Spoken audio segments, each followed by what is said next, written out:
Well, hi, I'm Peter Schmitz. I'm an adjunct professor here at Temple University in the theater department, and I have recently written a book called Adventures in Theater History, Philadelphia, which is the same name as my podcast, Adventures in Theater History, Philadelphia. Great. Oh, because I'd never written one, and I wanted to write one.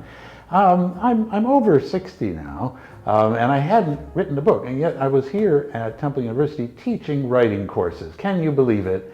Without a publication to my name. Now, I write every day, and most writers do. I write every day, but what I really write every day is I guess it's a blog, but it's on Facebook. Every day I make a post. I also share to Instagram, which I think you know, but on Facebook is where I really let it go, where my real audience is. So every day I either have prepared or I research that morning, and then I write a quick little essay about what happened that day in Philadelphia theater history. Usually that day, sometimes it's other days. And it'll be, about 4 to 10 paragraphs. I'll compose a little photo montage. I'll find historical photographs, clippings from newspapers, other things I've been able to dig out of the internet or that I have in my own library. And I'll post it every day. So that led me, I realized, and this was all as part of an effort to publicize the podcast. I started the podcast first in the spring of 2021 during the pandemic, along with my friend Chris Colucci, who does the sound for it. And I wanted to publicize it, so social media. And I started to just every day write something, usually about what the episode that week was about. But it became sort of a daily investigation. And often I would reuse material that I had in these Facebook posts for episodes. I would go back to them again, I'd flesh them out, I'd change them for the voice. But really these were the opening moments. And after I've been doing that, it's now the fall of 2024, and I've been doing that really almost every day. It's a little bit of an obsession with me. It's just what I have to do when I get up in the morning. I do the crossword puzzle, I do the Wordle, I do the spelling bee, and then I do a little investigation and I write an essay about Philadelphia theater history. And I have about 1,000 of them at this point. I go back sometimes and re-research them, rework them. And I realized that I had tried earlier, about 8 years ago, I started to write an actual book with big, heavy, complete history of Philadelphia theater. And I shopped around to several publishers, and nobody wanted it. Oh my God, complete lack of interest. I mean, it's good. Every author should send things around to publishers and get those rejection letters back, or rejection emails back, is what you get now. So I had the beginnings of something, but I realized that instead of a complete and comprehensive history in Philadelphia, history of Philadelphia theater, what if I took these essays, these mini essays, and I compiled them together into what people would be interested in reading about. Instead of a book that people feel like they ought to be reading, a book of obligation that you buy because it's very important, and I ought to read that someday, and you put it on your shelf, or it goes in the library and nobody ever looks at it. What if I wrote a book of essays that people might enjoy reading in small bites? Instead of feeling like they had to sit down and learn everything. So I took these essays and I knew, based upon the response on Facebook, which were the most interesting to people. I had the data. Right?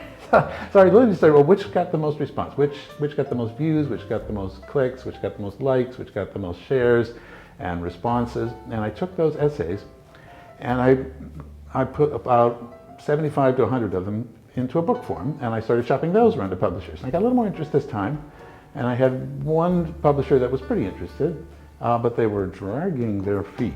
And then, God bless them, I got a call from this organization called Brookline Books, which I'd never heard of, but they apparently are an arm of a larger British publisher. They're sort of a specialty imprint, which specializes in Delaware Valley theater, Delaware Valley history.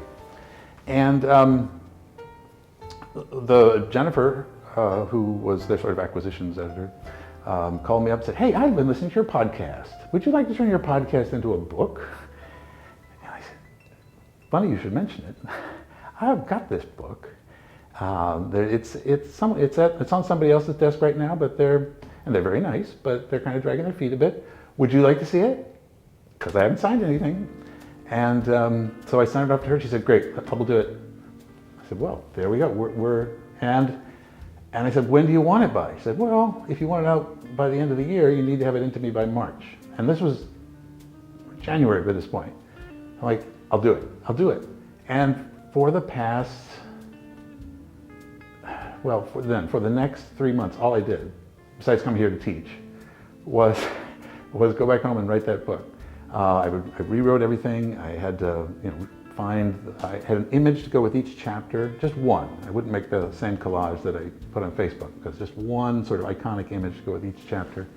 And I, got them to their editors. I had to get them there by March 30th, so they would be released before Christmas this year.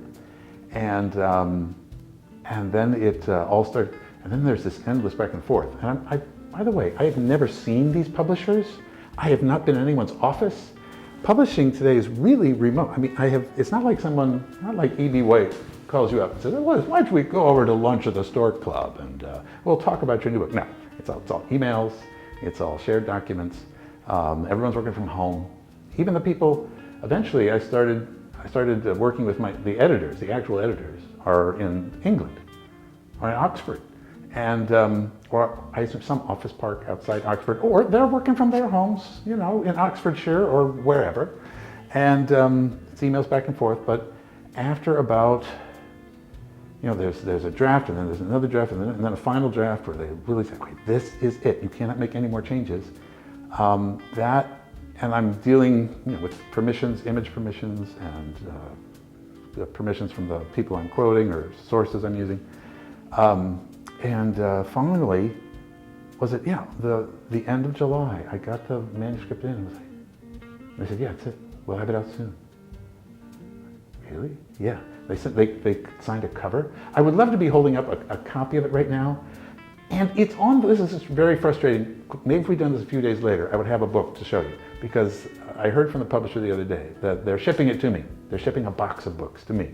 Now, it's not being released in the United States until the end of November. It's released now in the UK. If you're watching this from the UK, you can actually get this book right now. But if you're watching this in America, November 30th is the date. But I have books at my house by the time you see this. I just don't have one right now. I would hold it up, but Jason will, at this point, splice in a picture of the cover, which is this very nice cover. The house graphic designer for this publisher, Casemate Group, a guy named Declan, did a fantastic job. And he took an image that I had used before. It's from the Library Company of Philadelphia. And it's a 19th century theater poster of a hero carrying a maiden in distress out of a burning building. And I thought that was very exciting. Adventures, I thought adventures to me. But he put it as if it's part of a collage of other theater posters and things, and added my name in there in a very clever way. I like it very much. When you go to a bookstore and you see that, sort